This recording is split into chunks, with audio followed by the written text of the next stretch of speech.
जुन बच्चाहरूले सानैमा नर्क जस्तो पीडा भोगेका हुन्छन् नि, पछि गएर उनीहरू नै यो संसारको सबैभन्दा दयालु मान्छे भनिदिन्छन्। उनीहरूसँग कठोर र ढुङ्गा जस्तो मन बनाउने हजारौं कारणहरू थिए। जिन्दगीले उनीहरूलाई अरूबाट टाडिन, कसैलाई विश्वास नगर्न र आफ्नो मनको ढोका बन्द गर्न हरदम बाध्य पारेकै हो।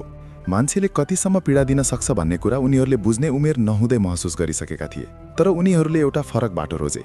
उनीहरूले आफ्नो बाल्यकालको त्यो घाउलाई आजको सम्बन्धहरू बिगार्न दिएनन्। पुरानो चोटको बदला उनीहरूले निर्दोष नयाँ मान्छेहरूसँग लिएनन्। उनीहरूले पीडाको त्यो साङ्लोलाई अगाडि बढाउन इन्कार गरे। सानैमा टुटिसकेपछि आफ्नो मनलाई पत्थर बनाउन र सबै मान्छे खतरनाक हुन्छन् भन्न त एकदमै सजिलो थियो। कसैलाई नजिक आउन नदिएर आफैलाई सुरक्षित राख्न पनि सकिन्थ्यो। तर उनीहरूले आफ्नो मन खुला नै राखे। पहिले त्यही कोमलताले चोट पुर्याए पनि उनीहरूले आज फेरि त्यही कोमलता र दया देखाउने हिम्मत राख्छन्। असली शक्ति भनेकै यही हो, आफू भित्रभित्रै टुटेर पनि अरूलाई नटुटाउनु। सानोमा आफू पीडामा परेर पनि ठुलो भएपछि अरूलाई पीडा नदिनु नै महानता हो।